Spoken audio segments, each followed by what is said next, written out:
All right, today's training camp practice is in the books. Defense shined today, and Robert Saleh was on full display, but I can't say too much. We don't know who's watching. So what I will say is that Robert Saleh brought out a lot of the exotics today. A lot of different looks, a lot of different alignments, stunts, blitzes, all of those types of things. I won't go into detail, but I will say I was very happy to see it. There's one point where I was literally pointing at the alignment that Robert Saleh was doing because I don't know if I've ever seen it before. So I'm really excited about that. I'm really excited with Robert Saleh coming back into the mix. Obviously, not only from a motivational standpoint, being a leader, a guy who can command that room, but also just a guy who can scheme it up. And I really was excited about what I saw today. I've seen some other things throughout practice in previous days, but today Saleh was in his bag and it felt intentional. Felt like they were really trying to work on some stuff, and they were getting home. They got home on a couple. Brock would have been probably would have had his ears ringing on a couple of plays if these were live bullets, just based on how things got schemed up. I'll come back to that and some of those plays here in a second, but I want to get into some one-on-ones.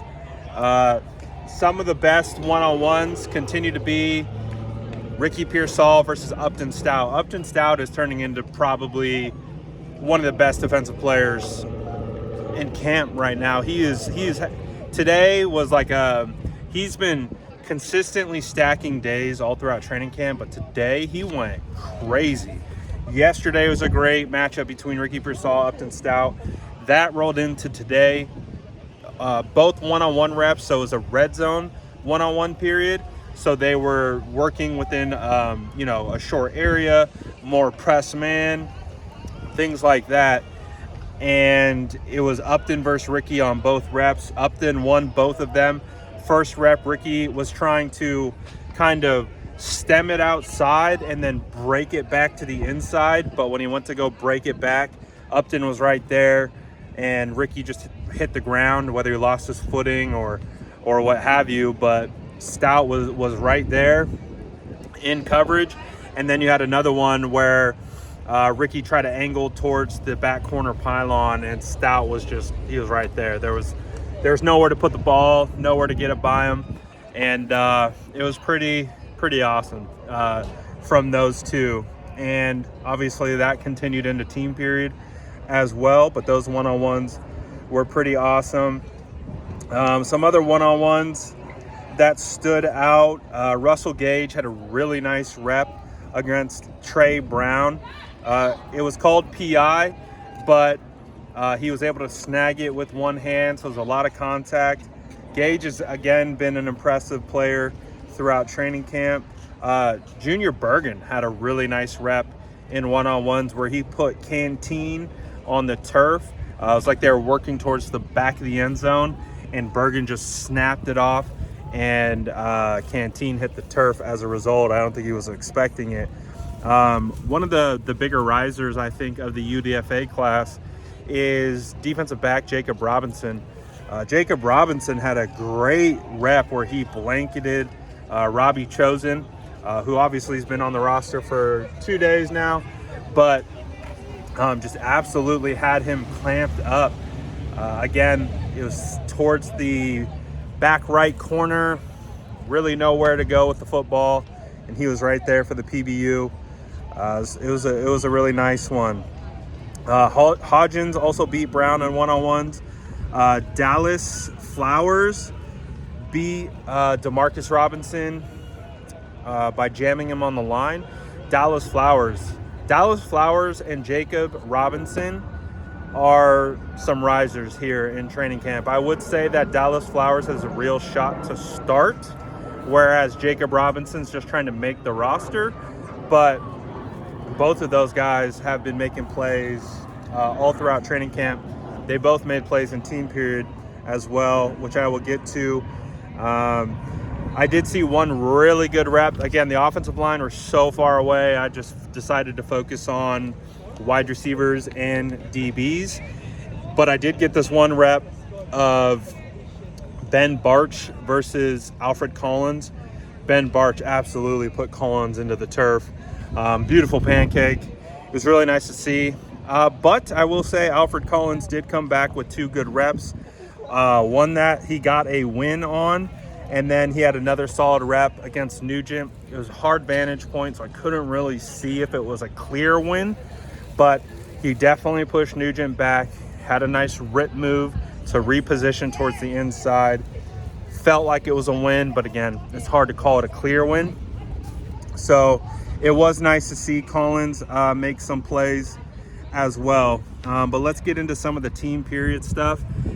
Ricky Pearsall, again, having a day. I think Ricky and Brock completed 4 or 5 passes today, if I'm not mistaken. There was, I think one of my favorite ones was, looked like on a corner route. So basically on the left side of the field, Ricky had split the safeties, angling towards the sideline, and Brock just dropped a dime right to Ricky in stride. It was really nice, but they're also been really effective over the middle of the field. There's a couple passes where it was Ricky Pearsall just on slant routes. Ricky had one where he got popped right away, was able to maintain the catch through the ground. Now this one play, getting back to kind of the defense, mixing that in a little bit, you would had Upton Stout absolutely just earhole Brock Purdy on a schemed blitz, came through untouched, and would have just would have popped Brock right in the ear, because Brock was facing that way and Upton came from this way and would have just nailed him. But obviously Upton ducked out of the way, play rolled on, and then Brock stepped up and hit Ricky Pearsall over the middle. It was a nice catch because Ricky did like this little 360 midair because the ball was kind of behind, but he used his momentum to catch the ball behind him and keep spinning. So he was able to 360 and land and keep running. So those guys, again, were on point today. Trying to see what other Ricky stuff we got. Pearsall did hit the ground in one rep. I think it was Grant in coverage. It was kind of similar to the one that they had at Stout. It's like he was like going into his break, and at the top of his route just kind of fell down. But again, other than that, Ricky's been solid. His speed is on full display, and it's been pretty fun to see. Now, Kittle and Brock have been pretty much automatic all throughout camp, but we did get 2 not so good passes from Brock to George. One was just a really good PBU by Diamador Lenore, who just, the ball kind of hung up a little bit, and Diamador Lenore just made a great play on the ball, breaking it up. The other one just wasn't a good pass. It was high and behind Kittle. Looked like Kittle was open. So you really don't see Brock miss those types of throws too much, but it was just a miss. It was high, behind, went straight to Richie Grant for the interception.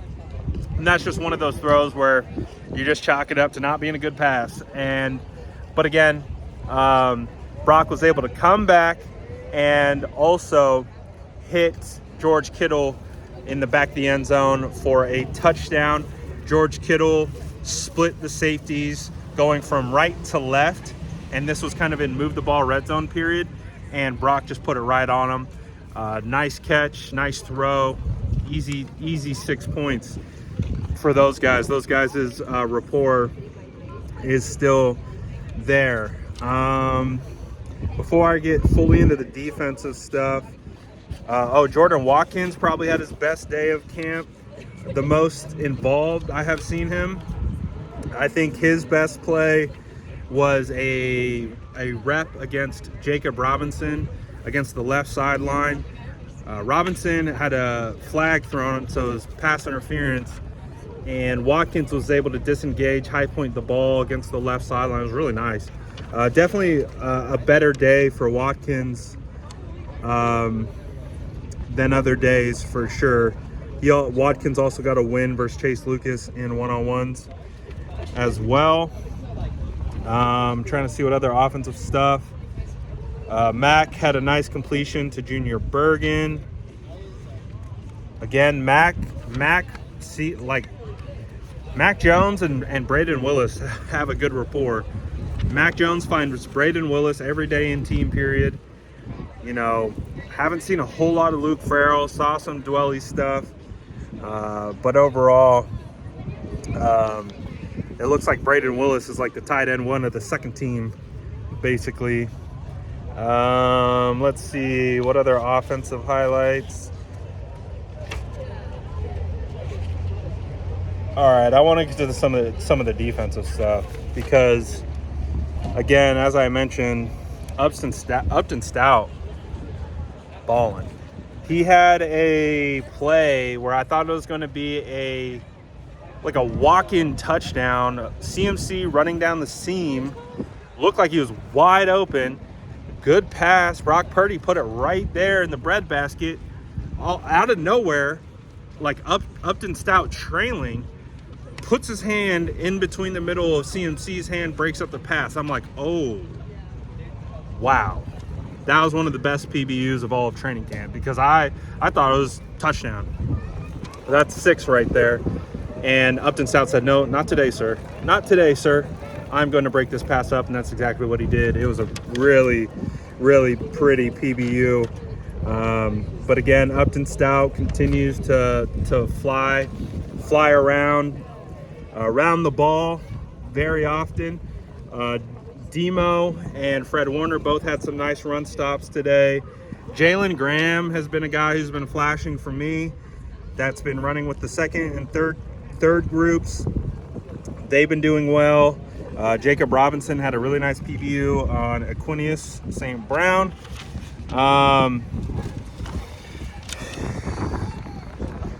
What other ones did we get? But as I mentioned, I can't say too much about what was going on. But Robert Saleh started to scheme it up in the second team period, or like the final team period, and they were running stunts. Kalia Davis would have had a sack. He literally ran into Brock. It would have been a sack.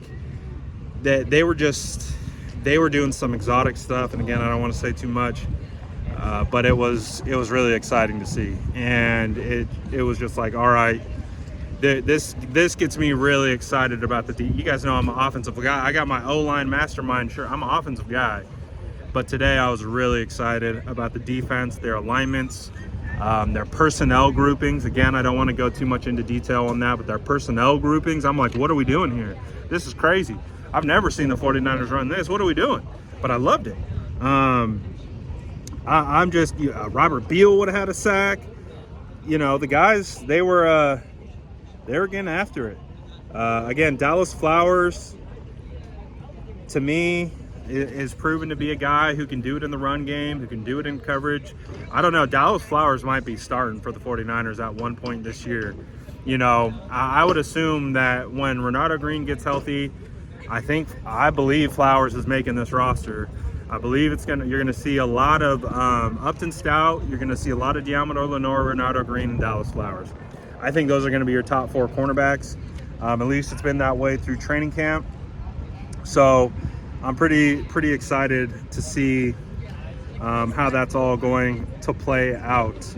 But again, just a lot of good stuff today. It's a good primer for joint practices against the Broncos on Thursday. They get the day off today, and then they will be back. A lot of players who weren't practicing today. You know, Nick Bosa looked to be rehabbing.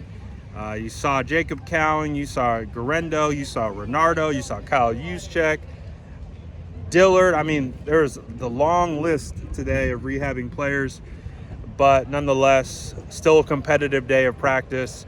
Today felt like one of the more competitive days, where there's a lot of back and forth, a lot of guys flying around, and it felt like the most game prep type of practice with the Broncos coming into town on Thursday. So today was a good day of practice, a lot of fun stuff.